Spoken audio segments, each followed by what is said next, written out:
What's up everyone, this is Seb with Turboids. Today we're taking a look at the brand new GLI.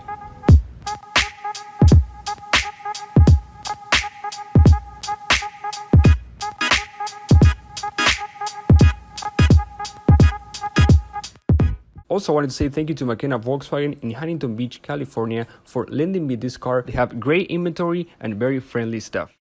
Alright, so let's start with the exterior of the car, which I think looks pretty nice. Obviously pretty easy to tell is the GLI because you have the badging and then the red line on the grille. So this is the S model, and with the S model you do get the nicer LEDs headlights. Then we get 18-inch wheels wrapped on all-season tires. Side profile is nice. You know, they did add some lines to the car to make it look a little bit more aggressive. I do think it looks pretty cool. Obviously in black you can't really tell the lines that much. Let's move to the back of the car. So we have the LEDs, which are pretty nice. Then some badging there, and something that I really like is the diffuser here, and the exhaust tips are actually functional, so they're not just for looks. And then you do have the spoiler here. All right, something else that I want to point out, you still get the keyless entry, so you just put your hand on the handle and you can unlock the door pretty easily. On the GTI you would need to move up to the Rabbit to actually get that feature, so you definitely get more features on the GLI base model versus the GTI base model. Let's take a look at the interior now, which is pretty nice. Obviously completely redesigned, and I like it. It needed an update, you know, it was time to make this interior look nicer. We have the cloth seats, which are not as cool as the GTI, but they work. They don't have as much bolstering, but they're pretty comfortable.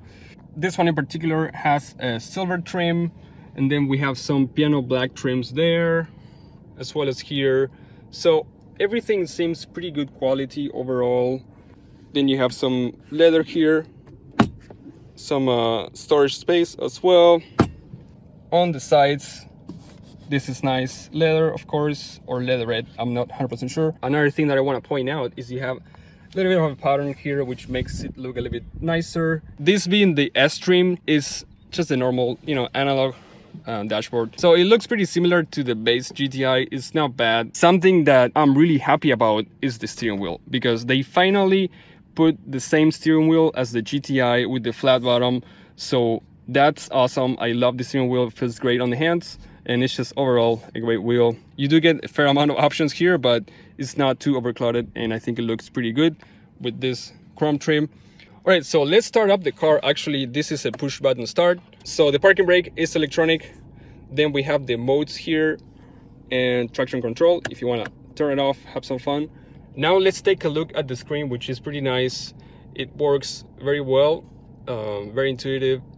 You have your radio. On the base stream, I guess you don't get the XM radio, but you do get obviously the Bluetooth, and then you do get Apple CarPlay, Android Auto, and Mirror Link. Then if you go into car settings, you get all sorts of cool information, the TPMS, which is nice to have, and then the status, if there's any kind of warnings, you would see there. You can also get driving information, fuel economy, and stuff like that. And then you would have your phone screen where you can pair your phone and have your contacts, make phone calls. All right, so for the interior of the car, it's pretty nice. It's a nice place to be. I wish maybe the seats were a little bit more aggressive like on the GTI, and they would hold you in place a little bit better. Overall, I think it looks a lot better than the previous generation, so good job. All right guys, so now let's move to the fun part, which is to drive it.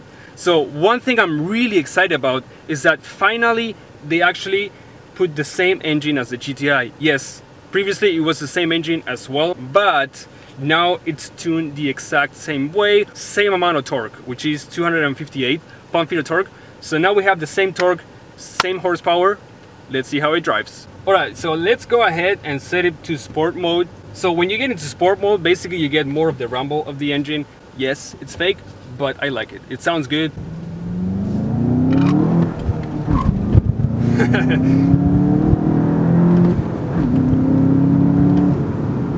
It's fast.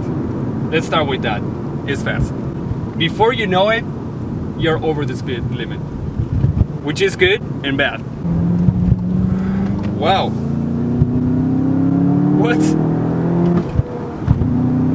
Corner's pretty flat actually, so that's good. It is a longer wheelbase than the GTI, but this thing is I think doing a pretty good job. Obviously we're not at the track or anything, but you can tell that there's a bunch of potential here for sure. The suspension is very comfortable, you know, it's a Jetta, softer than the GTI. The seats are more cushiony and they have a fair amount of bolstering on the sides.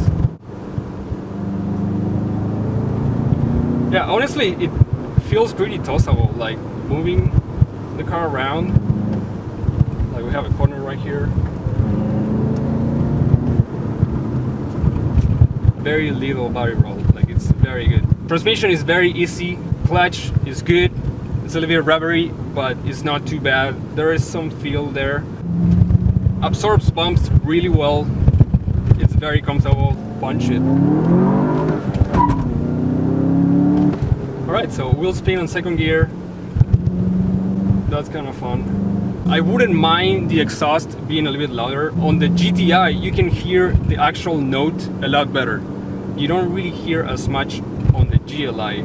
It is a lot faster than the previous generation GLI, so thumbs up there. I think the performance is a lot better, but it is a little bit wider and a little bit longer, so you do feel that. But if you're looking for a sports sedan, I would definitely consider this car, especially for where it sits. You can't really get this amount of car for 26 grand if you go to any other brand. Alright guys, that's gonna be it for today's video. I hope you liked it. If you did, please hit that like button. I'll be making more reviews and more content every week. This is Seb with Terabytes. Thanks for watching and we'll see you in the next episode next week.